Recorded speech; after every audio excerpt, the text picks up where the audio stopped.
வணக்கம். உங்களை வேதியியல் தமிழுக்கு வரவேற்கிறேன். இந்த கெமிஸ்ட்ரி 24x7 தொடர்ல நம்ம முந்தைய போட்டித் தேர்வு வினாக்களை ஒவ்வொன்றா பார்த்துக்கிட்டே வர்றோம். அந்த வகையில இன்னைக்கு ஒரு ப்ராப்ளம் நம்ம பார்க்க போறோம். அதற்கு முன்னதாக இதுவரைக்கும் நம்ம சேனலுக்கு சப்ஸ்கிரைப் பண்ணாம இருந்தீங்கன்னா சப்ஸ்கிரைப் பண்ணுங்க. இன்னைக்கு பார்க்கக்கூடிய ப்ராப்ளம் பாத்தீங்கன்னா சிஎஸ்சிஆர் 2020ஆம் ஆண்டு கேட்கப்பட்ட கேள்வி. இந்த கேள்வியின்படி பாத்தீங்க அப்படின்னா மெட்டா புரோமோ அனிசோல் முதல் படியில எல்டிஏ கூட வினைபுரியுது. இரண்டாவது படியில 1,1 டைமீத்தாக்சி ஈத்தீன் கூட வினைபுரியுது. அண்ட் மூன்றாவது படியில பாத்தீங்க அப்படின்னா ஆசிட் ஒர்க் அப் பண்றாங்க. இதனோட முடிவுல நமக்கு ஒரு ப்ராடக்ட் கிடைக்குது. இங்க 4 ஆப்ஷன்ஸ் கொடுத்துருக்காங்க. வாங்க எது சரியானதுன்னு நம்ம கண்டுபிடிக்கலாம். முதல் படி என்ன நடக்குதுன்னு பாருங்க. எல்டிஏ கூட வினைபுரியுது. எல்டிஏ பற்றி நம்ம சேனல்ல ஏற்கனவே நிறைய விவாதிச்சிருக்கோம். இது வரைக்கும் பார்க்காதவங்களுக்கு நான் டிஸ்கிரிப்ஷன்ல லிங்க் கொடுக்குறேன், பாருங்க. எல்டிஏ பாத்தீங்க அப்படின்னா ஒரு ஸ்டெரிக்கலி ஹிண்டர் நான் நியூக்ளியோபிலிக் ஸ்ட்ராங் பேஸ் சொல்லலாம். இந்த எல்டிஏ பாத்தீங்கன்னா நம்ம பொதுவா ஈனலைட் அயான் ஜெனரேட் பண்றதுக்கு நம்ம நிறைய ரியாக்ஷன்லாம் நம்ம இதுக்கு முன்னாடி நம்மளே பார்த்துருக்கோம்.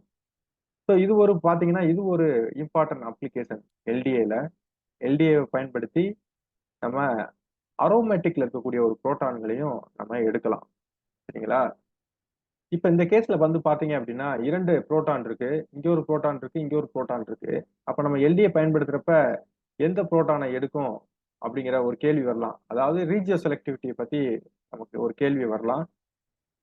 பொதுவா எல்டிஏ பாத்தீங்க அப்படின்னா எங்க அசிட்டிக் புரோட்டான் இருக்கோ அதைத்தான் ரிமூவ் பண்ணும். அப்ப நம்ம இந்த ரெண்டுல எது ஃபர்ஸ்ட் அசிட்டிக் புரோட்டான் அப்படின்னு சொல்லி நம்ம கண்டுபிடிக்கணும்.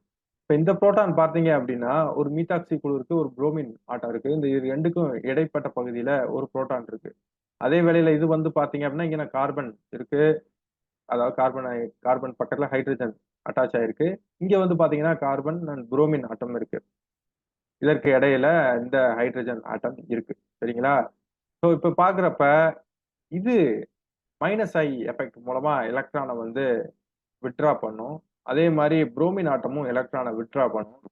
அப்ப பாத்தீங்க அப்படின்னா இந்த இடம் பாத்தீங்கன்னா எலக்ட்ரான் டிஃபிஷியண்டா இருக்கும். அப்ப இந்த புரோட்டான் பாத்தீங்க அப்படின்னா மோர் அசிட்டிக் புரோட்டானா இருக்கும். வென் கம்பேர் டு இந்த புரோட்டான், அப்ப எல்டிஏ பயன்படுத்துறப்ப என்ன நடக்கும்? இந்த புரோட்டானை தான் அது ரிமூவ் பண்ணும். ரிமூவ் பண்ணுச்சு அப்படின்னா உங்களுக்கு இந்த இடத்துல ஒரு அனையான் ஜெனரேட் ஆகும். இப்ப பாத்தீங்க அப்படின்னா இந்த அனையான் இந்த இடத்துக்கு வரும் பொழுது இது பிஆர் மைனஸை வெளித்தள்ளும். வெளித்தள்ளும் பொழுது உங்களுக்கு என்ன கிடைக்கும்? பென்சைன் இன்டர்மீடியேட் உங்களுக்கு கிடைக்கும். சரிங்களா? இப்ப இந்த பென்சைன் இன்டர்மீடியேட் கூட தான் நம்ம 1,1 டைமீத்தாக்சி ஈத்தேன் 2+2 சைக்ளோஹெக்சேன் கூட வினைபுரிய போகுது. இப்ப இந்த இடத்துல நம்ம முக்கியமா கவனிக்க வேண்டியது என்ன அப்படின்னு பாத்தீங்கன்னா regio selectivity one more time நம்ம இங்க பார்க்கணும். ஏன் அப்படின்னா இந்த பொசிஷன் இந்த இடத்த தாக்கலாம் அல்லது இந்த இடத்தையும் தாக்கலாம். சரிங்களா? இப்ப இந்த ரீஜியோ கெமிஸ்ட்ரி ப்ராப்ளத்தை தீர்க்கிறதுக்கு நமக்கு ஒரு சொல்யூஷன் இருக்கு. இது பென்சைன் கெமிஸ்ட்ரி படிச்சிருந்தீங்க அப்படின்னா உங்களுக்கு ஈஸியா புரியும்.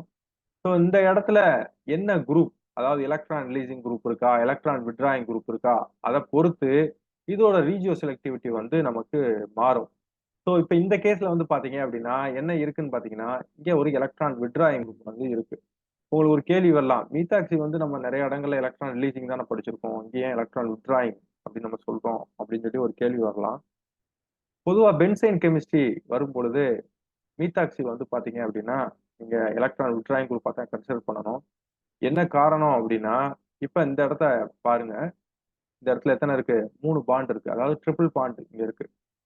ஸோ ஒரு பாண்ட் சிங்கிள் பாண்டு, இன்னொரு பாண்ட் பாத்தீங்கன்னா பை பாண்டு.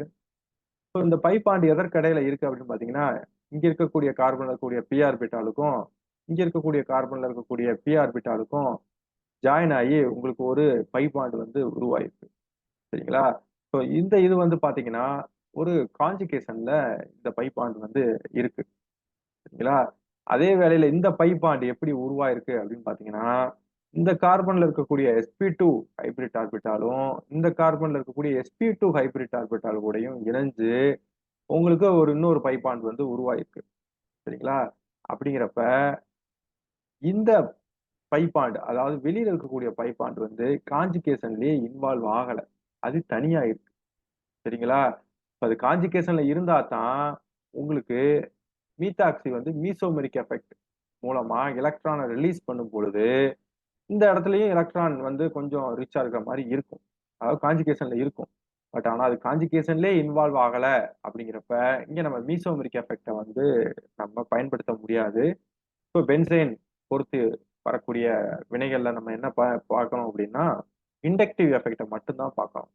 ஸோ அதன்படி பார்க்குறப்ப இந்த மீத்தாக்சி குழு வந்து பாத்தீங்கன்னா இண்டக்டிவ்லி எலக்ட்ரான் வித்ரா பண்ணும். அப்ப இண்டக்டிவ்லி எலக்ட்ரான் வித்ரா பண்ணுச்சு அப்படின்னா இந்த பொசிஷன் வந்து எப்படி இருக்கும்? டெல்டா பாசிட்டிவ், அதாவது எலக்ட்ரான் டிஃபிஷியண்டா இருக்கும். இந்த பொசிஷன் வந்து எலக்ட்ரான் ரிச்சா இருக்கும். சரிங்களா? இப்ப நம்ம இந்த கேஸுக்கு வருவோம். 1,1 டைமீத்தாக்சி ஈத்தீன் கேஸுக்கு வருவோம். இப்ப இங்க 2 மீத்தாக்சி குழு இருக்கு. 2 மீத்தாக்சி குழுக்கு அருகில வந்து பாத்தீங்கன்னா ஒரு பைப்பான் இருக்கு. ஸோ இது போன்ற பிரச்சனைகள் வந்து இங்க இல்ல. சரிங்களா? இங்க பைப்பாண்ட் இருக்கு. இப்ப பாத்தீங்க அப்படின்னா இந்த இரண்டுமே வந்து பாத்தீங்கன்னா மீசோமெரிக்கலி எலக்ட்ரானை ரிலீஸ் பண்ணும். அப்படி ரிலீஸ் பண்ணுச்சு அப்படின்னா உங்களுக்கு இந்த பொசிஷன் வந்து எப்படி இருக்கும்? எலக்ட்ரான் ரிச்சா இருக்கும். இந்த பொசிஷன் வந்து எலக்ட்ரான் டெஃபிஷியன்ட்டா இருக்கும். ஸோ இப்ப பார்த்தீங்க அப்படின்னா இந்த டெல்டா நெகட்டிவ், அதாவது எலக்ட்ரான் அதிகமா இருக்கக்கூடிய பகுதி எலக்ட்ரான் டெஃபிஷியன்ட்டை தாக்கும். இந்த பகுதி எலக்ட்ரான் டெஃபிஷியன்ட்டா இருக்கக்கூடிய பகுதியை வந்து தாக்கும். ஸோ இதனோட முடிவுல வந்து உங்களுக்கு என்ன கிடைக்குது? இந்த இன்டர்மீடியேட் வந்து உங்களுக்கு கிடைக்குது. சரிங்களா? ஸோ இப்போ உங்களுக்கு இந்த ரீஜியோ செலக்டிவிட்டி வந்து உங்களுக்கு புரிஞ்சிருக்கும்னு நான் நம்புறேன். ஸோ இந்த வினையில வந்து பாத்தீங்கன்னா 2 வகையான ரீஜியோ செலக்டிவிட்டி இருக்கு. முதல் படியில வந்து எல்டிஏ எந்த இடத்துல இருந்து புரோட்டானை எடுத்து எந்த பென்சைன் வந்து ரீஜியோ செலக்டிவா உருவாகிறது அப்படிங்கிற ஒரு கேள்வி. அடுத்தது வந்து பாத்தீங்க அப்படின்னா அந்த பென்சைன் வந்து கொடுத்துருக்கக்கூடிய ஸ்டார்டிங் மெட்டீரியல் கூட எப்படி 2+2 சைக்ளோடிசன் வந்து ரீஜியோ செலக்டிவா நடக்குது அப்படிங்கிற 2 ரீஜியோ செலக்டிவிட்டி வந்து இந்த ரியாக்ஷன்ல இன்வால்வ் ஆயிருக்கு. சரி, அடுத்ததுக்கு போவோம். அடுத்ததுல வந்து பாத்தீங்கன்னா ஹைட்ராலிசிஸ் பண்ணியிருக்காங்க. ஸோ ஹைட்ராலிசிஸ் பண்ணும் பொழுது பாருங்க 2 மீத்தாக்சி குழு இருக்கு.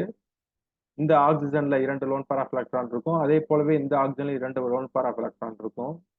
நீங்க ஆசிட் ஹைட்ராலிசிஸ் பண்ணும் பொழுது என்ன நடக்கும்? ஒரு ஆக்சிஜன்ல வந்து புரோட்டான் ஏற்றம் வந்து நடக்கும். அப்படி ஏற்றம் ஆயிருச்சு அப்படின்னா இங்க பாசிட்டிவ் ஆயிடும். இப்ப பாத்தீங்க அப்படின்னா இங்க 2 லோன் பேர் ஆஃப் எலக்ட்ரான் இந்த ஆக்சிஜன்ல இருக்கு. ஸோ இது வந்து இங்க வரும் பொழுது இது புஷ் பண்ணி மெத்தனால வெளியே தள்ளிடும். வெளியே தள்ளிடுச்சுன்னா உங்களுக்கு இந்த இன்டர்மீடியேட் வந்துடும். மறுபடியும் பாத்தீங்க அப்படின்னா இன்னொரு வாட்டர் மாலிகுல் வந்து இந்த கார்பனை வந்து தாக்குது. ஸோ இப்போ இந்த எலக்ட்ரான்கள் ஆக்சிஜனை நோக்கி நகர்கிறது. அதை தொடர்ந்து உங்களுக்கு இந்த இன்டர்மீடியேட் வந்து உங்களுக்கு கிடைக்கும். இப்போ மறுபடியும் என்ன நடக்குதுன்னு பாருங்க. ஸோ இப்ப இந்த ஹைட்ரஜன் வந்து லாஸ் ஆகி இந்த எலக்ட்ரான்கள் வந்து பாத்தீங்க அப்படின்னா இங்க உள்ள போயிடும். அதே வேளையில இந்த H+ வந்து மறுபடியும் இங்க இருக்கக்கூடிய ஆக்சிஜனை வந்து புரோட்டான் ஏற்றம் பண்ணுது. ஸோ அதனோட முடிவுல உங்களுக்கு இந்த மாதிரி ஒரு இன்டர்மீடியேட் கிடைக்கும். இப்ப வந்து பாத்தீங்க அப்படின்னா இங்க இருக்கக்கூடிய எலக்ட்ரான்கள் இந்த கார்பனை நோக்கி நகரும் பொழுது ஸோ இது வந்து மெத்தனாலா வெளித்தள்ளப்படும். அதை தொடர்ந்து ஒரு H+ஐ இழந்து உங்களுக்கு இந்த ஒரு ப்ராடக்ட் வந்து உங்களுக்கு கிடைக்கும். ஸோ இப்ப நம்ம விவாதிச்சபடி பார்த்தோம் அப்படின்னா நமக்கு முதல் ஆப்ஷன் தான் மிக சரியானதாக இருக்கும். ஸோ இது வரைக்கும் நம்ம சேனலுக்கு சப்ஸ்கிரைப் பண்ணாம இருந்தீங்கன்னா சப்ஸ்கிரைப் பண்ணுங்க. மீண்டும் இன்னொரு வினையில் சந்திக்கும் வரை நன்றி நண்பர்களே.